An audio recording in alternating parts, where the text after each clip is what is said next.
আসসালামু আলাইকুম গাইস, কেমন আছেন সবাই? আশা করি অনেক ভালো আছেন। আলহামদুলিল্লাহ আমি অনেক ভালো আছি। তো আজকে আমরা যাচ্ছি হচ্ছে রাজশাহীতে অবস্থিত নাটোরের বিখ্যাত একটি জায়গা, হ্যাঁ, উত্তরা গণভবন, বর্তমান যেটি নামকরণ করা হয়েছে। তো আমরা প্রথমে বাসে উঠলাম ওইখানে যাওয়ার জন্য, এবং বাস থেকে নেমে আমরা উঠে পড়লাম অটোতে, এবং অটোতে বসে থেকে বাইরের সুন্দর দৃশ্যগুলো দেখতে থাকলাম।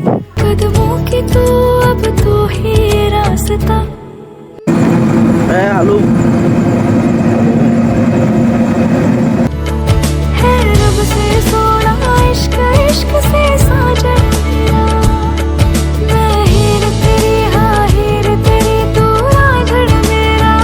তো ফাইনালি আমরা আমাদের গন্তব্যে চলে আসলাম।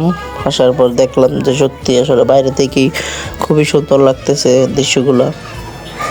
তো অটো থেকে নামলাম, নেমে আমরা ভিতরের দিকে রওনা হলাম। শুনেছি কত শুনেছি আমি তোমার কাহিনী। তো আমরা চলে আসলাম নাটোরের সেই বিখ্যাত রাজবাড়িটি। তো আমরা প্রথমে দেখলাম দুর্গার পরে ভবনটি করলো, এর পাশে আছে আমাদের আসল যে ভবন ওইটা। হ্যাঁ, আমরা ওই দিক থেকে হাইটে আসি। মনে মনে তাই শুনে মনে মনে হয়েছে তোমার মোহিনী।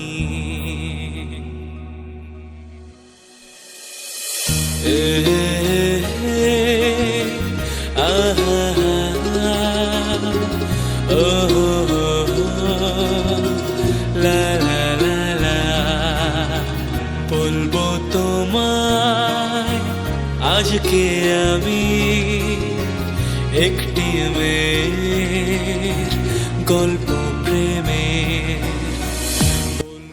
সো গাইস, আমরা এখন নাটোরের সেই রাজবাড়ির মেইন ভবনটির সামনে আসছি। আসলে অত্যন্ত সুন্দর, সবচাইতে আকর্ষণীয় যে জায়গাটা এটি হচ্ছে সেই মেইন ভবনটি। হ্যাঁ, তো আপনারা দেখতে পাবেন কিছু সিনেমেটিক ভিউ। কার ছবি চুপি চুপি, কার ছবি এঁকেছিল সে অন্তরে। বলবো তোমায় আজকে আমি একটি মেয়ের গল্প প্রেমের।